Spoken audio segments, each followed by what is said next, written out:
What's up, guys? Welcome to my channel. I'm Georgia. I started my Guild Wars journey 18 years ago, and today I want to give you guys a beginner-friendly guide into PvP. My guide is going to be more focused around random arenas since I think that's the best entry point into PvP. I've had a lot of interest in some kind of PvP guide ever since they announced Guild Wars Reforged, so let's jump into it. Okay, so before we get started, I just wanted to talk a little bit more about why I think Guild Wars PvP is super unique. The game came out in 2005, and I still get comments from people who stop by my stream talking about how awesome and ahead of its time it was. So, a few things you should know. Number one is that PvP is an even playing field. Everybody is the same level, and the game doesn't require you to grind excessively for gear upgrades in order to compete with players. Essentially, PvP gear is its own unique system, and you can unlock pretty much everything you need from PvP gear within like a few hours of playing. And once you've unlocked it, it's there forever. Like, you don't need to worry about it. So it makes PvP really, really exciting because it's more about your understanding of using your skills and understanding what your team needs rather than the person who has like grinded for a longer period of time. And that's even more exciting because I'm seeing a bunch of people interested in the game now that Guild Wars Reforged was announced. So we're getting lots and lots of new people interested, which is really exciting. Another thing that I think is really, really cool about PvP and Guild Wars is that the profession doesn't dictate entirely how you play or what role you play within a team. Other MMOs will lock you into a tank, a DPS, or a healing role. But in Guild Wars, it doesn't actually care about that. It's more about you choosing skills on your build, which we'll get into, mixing them together with a secondary profession, and then pretty much playing the build that you've created. So it's almost like you can design your very own class every single time you get to play because there's so many different combinations to pick from. Players who are familiar with the game will know of iconic builds like Touch Rangers or Healing Dervishes. So yeah, or the Wemo. that's a big one as well. So basically it gives you a lot of creativity and yeah, multiple professions can fill the same role. And I really, really like this design because it keeps things really fresh and it rewards people who go and think outside of the box. You don't always have to be mechanically a stronger player. Sometimes all you need to do is just recognize what your win condition is and build for that. Since this guide is for newbies, and since I've seen so many people jumping in and having fun with the game, I want to try and keep things super simple and not overburden people with like tons and tons of information. So I'm going to break down things like how you can create a PvP character, how you can make a build, and how you can get your equipment and things like that. I'm going to try to not be too prescriptive because I think a lot of the fun in Guild Wars comes from making your own builds and your own stuff. So I don't really want to like just give you guys build loadouts and things like that you can try. I think a lot of the fun actually in the game comes from experimenting and learning yourself.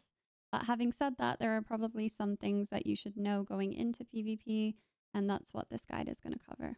So to get started, I would recommend creating a PvP only character. You can do that through the character menu. It will ask you whether you want to play a role-playing character or a PvP only character. I would recommend that. A lot of people do ask me what the best profession is to start with, and there is honestly no right answer because it depends on so many things. So just think about like which profession you most like the fantasy of and go with that. If you're asking for my honest advice, if you really do want to get wins in PvP, I would personally avoid starting off with Assassin, Ritualist, or Paragon because they are pretty difficult to get value off of when you're brand new. They are very playable though, so if you do just really like the fantasy of those professions, then go for it. But you might find that the other professions are like a little bit easier to start with. If you do not have a PvP character, you already maybe have a PvE character and it's max level, you can jump into PvP with that same character. But I wouldn't recommend it unless you kind of know what you're doing. Because like you might need to switch equipment or get certain armor, shields, or weapons with different stats.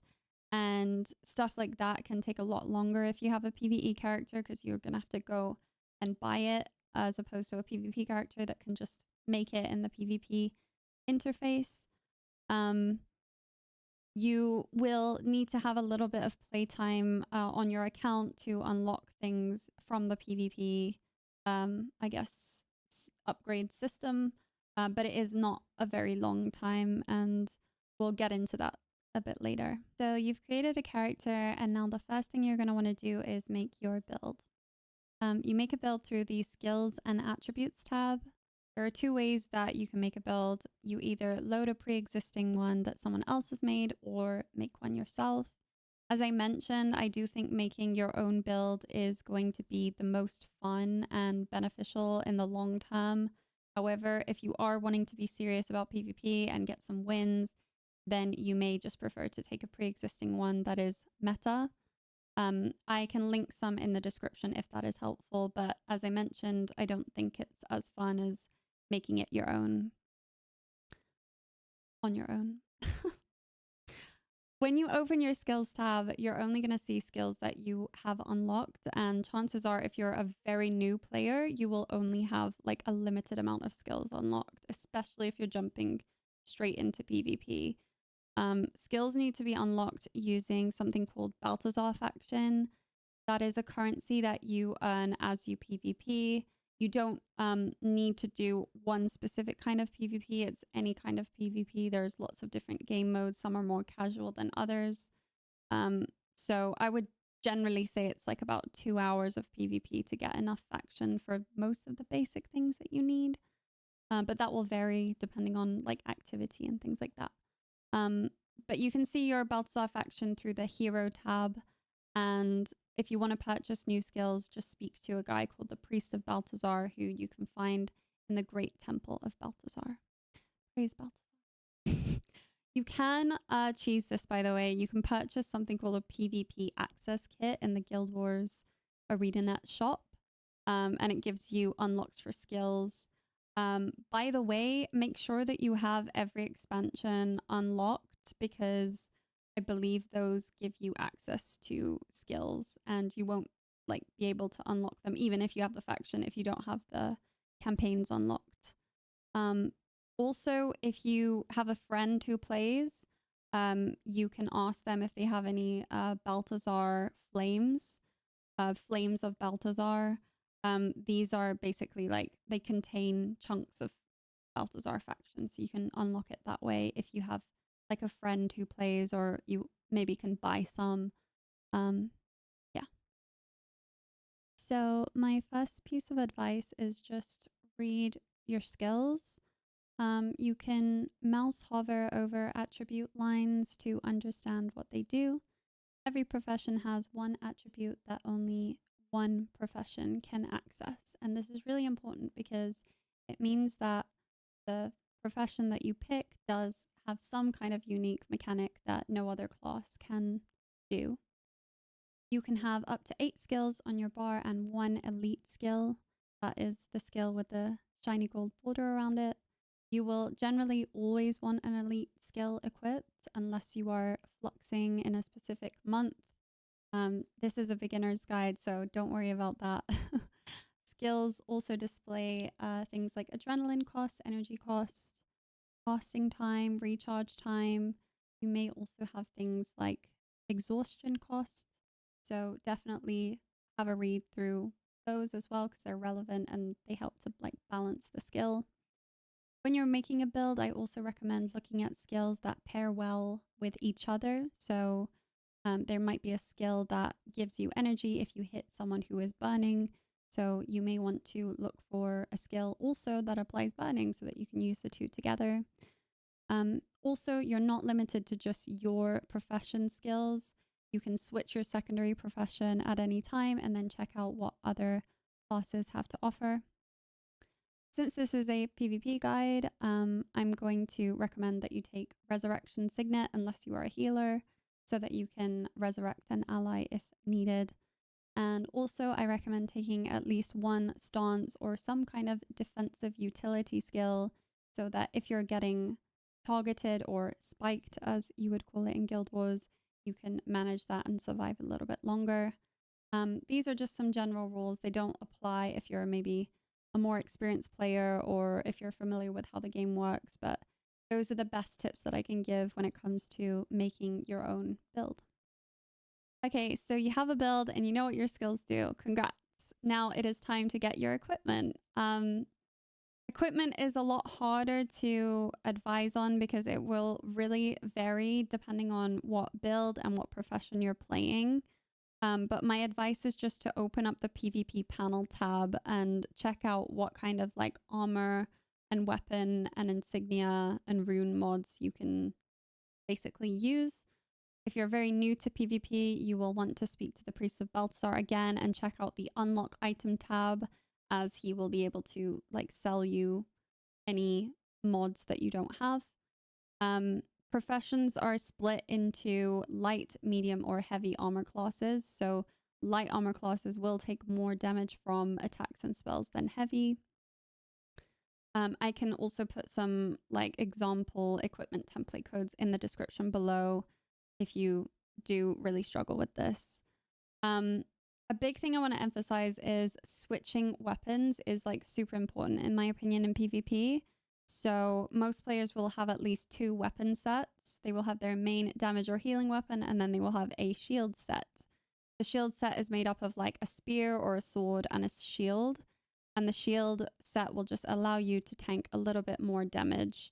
Even if you don't meet the requirement set, like items will have like requirements next to them. Even if you don't meet that requirement, you still benefit from some of the armor bonus. So yeah, always would recommend a shield set. I would also say it's a really good idea to just make sure that you have all 4 weapon sets open and activated. Some people don't even realize they can have up to 4. So head over to your inventory tab and just make sure that all 4 are activated. But yeah, look at your build and consider like what your build might benefit from and just experiment with what is available. So do you think that you need a weapon set that might have a bit more energy, or do you think that you might benefit from a staff that increases your enchantment uptime? Are some of your skills really long to cast? Would you benefit from a weapon set that has a potentially faster casting time for spells, things like that? Just consider it. There are also 2 components to when it comes to getting your armor upgraded. So there's your insignia and then there's your rune. You will almost always want to find insignias that boost armor rather than any other stat. The benefit is just really, really high. Obviously, the more you get into the game, the more you can experiment and like break that rule. But as a general rule, I would say always prioritize armor above anything else. The way that damage is calculated in Guild Wars is kind of complex because every incoming attack will hit either your head, chest, legs, feet, or hands. The chest and the legs are apparently the ones that are hit the most, but you really don't want to be having your defense stat change based on like an RNG roll. Like you want it to stay relatively the same.